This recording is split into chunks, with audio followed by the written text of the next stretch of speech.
Hi guys, it's XT40 Lou here in the RC garage.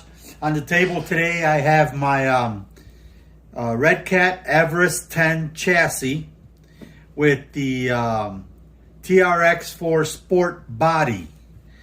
So this is the I call it my little monster truck. I never did like the body that was on these Redcats. So I've made it so that now I can fit pretty much any Lexan 313 wheelbase body that I want on here. Anyway, one of the guys that follows my channel was asking me how I mounted this body on the chassis. There's two ways to do it. I've done it two different ways because I had another Everest 10, but that had the killer body on it. Now that had a longer wheelbase on it, but that body's gone now, and that's now an ATV. So I don't have a sample to show you how I did that one. So I'll just explain this one and then explain the other one. So this is the way I have it set up right now. And you just basically take aluminum and you bend it and shape it till you get that shape there. The rear one is straight back and forth. Okay. And then the front one, I had to do this way because of where this front part of the body sits. I needed to bring it forward. Otherwise, it would be inside the cab, and I would have had to put it on the roof. I didn't want to do that. I wanted to leave the same holes that were already in the body so that I wouldn't have to make additional holes. See here? These are the stock holes that come with the body. So that's why I did it this way, so that I wouldn't make any more additional holes. And then the bar across the top is just to add a little stability to this piece and this piece so that they didn't move on the where they're screwed in. So it's pretty simple, and all you need is a little bit of aluminum to bend it and shape the front one. The back one is just a square piece, pretty easy.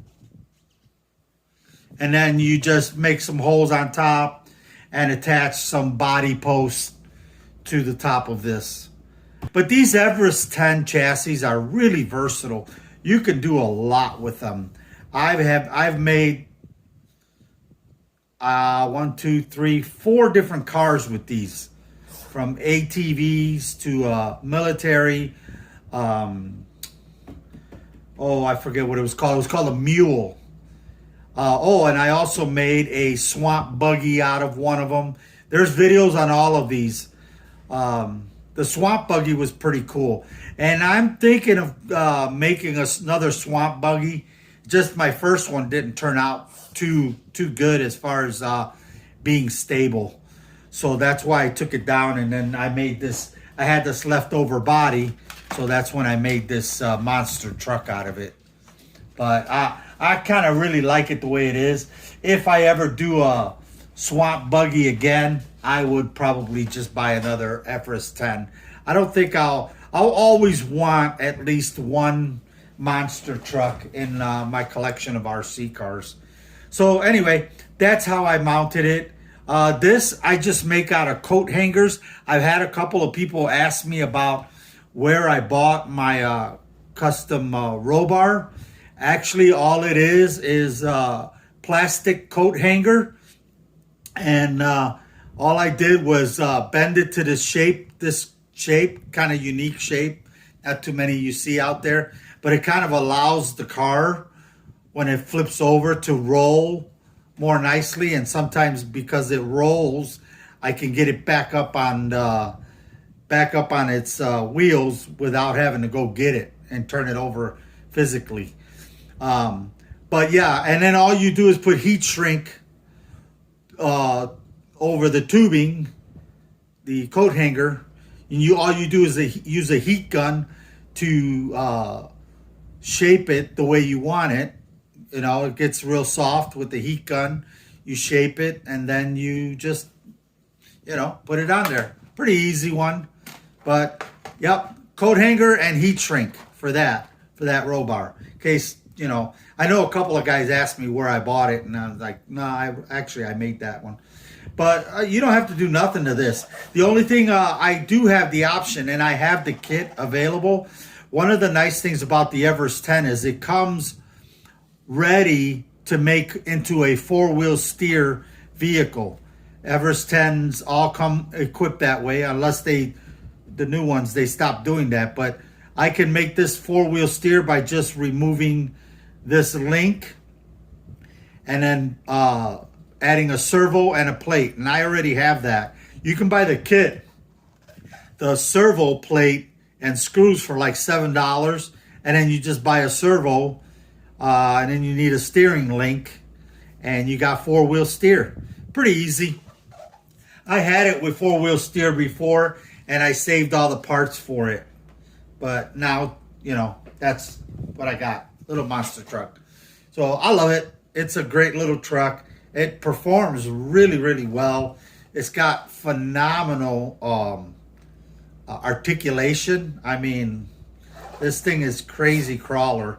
Maybe down the road one of these days, I might buy a better tire, because these aren't as tacky. But they do the job. No complaints on them. They're good for mud. But one of these days I might buy a crawler tire, because this thing actually performs pretty decent, you know. But I don't plan to, it's still stock electronics. I don't plan to upgrade it, you know. It's just for fun. And whenever it rains, I run outside and I start crawling with it out at the park when it fills up with water. So anyway, hopefully that helps. Oh, I'm so sorry, I forgot the name of the subscriber, but I hope that this helps you figure out how you want to set yours up. And this has a full lighting package on it too. It's got really nice light setup that I custom made. It's got blue lights for the bottom, down here and here. It's got the blue lights here, and then in the front here and here, so that you can see it under the wheel well for night driving. It's got full lights. This is a kit that you can order from Traxxas for the front. It's you remove the sticker one, and actually comes with actual lights you can do if you choose to. Anyway, this is XD40 News signing out. I hope I've helped somebody out there with a tip on how to do it. Take care, guys.